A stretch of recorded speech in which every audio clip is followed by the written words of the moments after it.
Welcome to everything Gujarati channel. તો ગુજરાતી ચેનલમાં આપ સૌનું સ્વાગત છે. તો ચાલો બાળકો, પાછલા વિડીયોમાં આપણે કાનાવાળા શબ્દો વાંચ્યા. તો હવે આપણે વાંચીશું માત્રાવાળા શબ્દો. તો જેવી રીતે આ છે અ અને એક માત્ર એ. તો આ છે એનું સાઇન. તો કોઈ પણ લેટરને આપણે આ સાઇન ઉપર લગાવીએ એને કહીશું આપણે માત્ર. ઓકે, તો આ છે એરણ, એરણ. હવે અહીંયા ખાલી અ છે અને બાજુમાં કાનો કરીએ તો અને કાનો આ થશે, પણ અને એક માત્ર એ. તો એવી રીતે તને કાનો તા, તને એક માત્ર તે. જને કાનો જા, જને એક માત્ર જે. એટલે કોઈ પણ આલ્ફાબેટને આપણે કાનો લગાવીએ તો આ બની જાય છે અને માત્ર લગાવીએ તો એ બની જાય છે. ઓકે, જેવી રીતે અહીંયા છે ક, ખાલી ક છે આ લેટર. કને કાનો કા, કને એક માત્ર કે.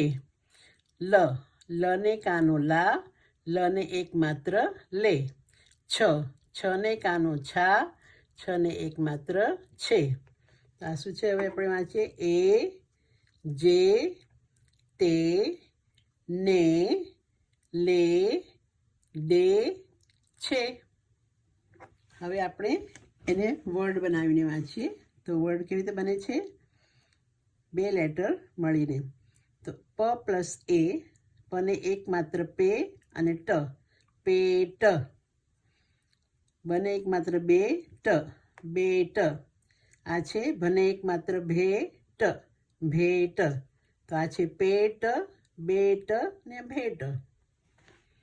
હવે આપણે વાંચીએ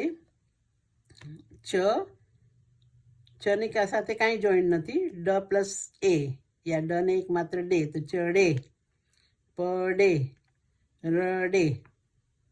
ઓકે, એવી રીતે છે રમે, નમે, ગમે. ભણે, ગણે, ચણે.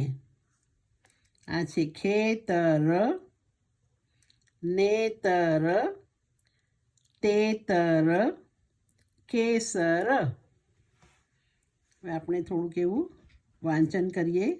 મને બા ગમે, તને બહેન ગમે, મને ઝાડ ગમે, તને વેલ ગમે. ચડે તે પડે, નમે તે ગમે. સમજ પડી?